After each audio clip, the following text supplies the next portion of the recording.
IB కంపెనీతో integrated అయినటువంటి farmers ముఖ్యంగా ఇది పాటించినట్లయితే మంచి రిజల్ట్ అనేది కనిపిస్తుంది.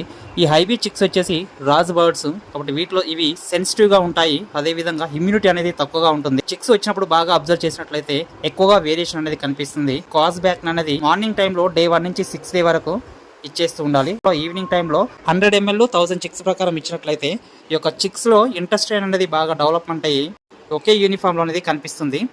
10 రోజుల తర్వాత చిక్స్లో వేరియేషన్ ఉన్నట్లయితే వాటిని సపరేట్ చేసేసి కంటిన్యూస్గా వాటికి సపరేట్గా మెడికేషన్ ఇచ్చినట్లయితే 100% మీకు రిజల్ట్ అనేది కనిపిస్తుంది. ఇప్పుడున్నటువంటి టెంపరేచర్కి తట్టుకోలేక మోర్టాలిటీ పర్సెంటేజ్ అనేది ఎక్కువగా వస్తుంది. కాబట్టి కంపల్సరీగా తట్టు బస్తాలు అనేది ఏ సైడ్ నుంచి అయితే ఎక్కువగా వడగాలు వస్తాయో అటు సైడ్ నుంచి తట్టు బస్తాలను కట్టుకోవాలి. అదేవిధంగా స్ప్రింక్లర్ వాటర్స్ అనేది తట్టు బస్తాల పైన పడినట్లయితే చల్లటి గాలి అనేది వాటికి తగిలినప్పుడు డిహైడ్రేషన్కి గురి కాకుండా మోర్టాలిటీ పర్సెంటేజ్ అనేది తగ్గుతుంది.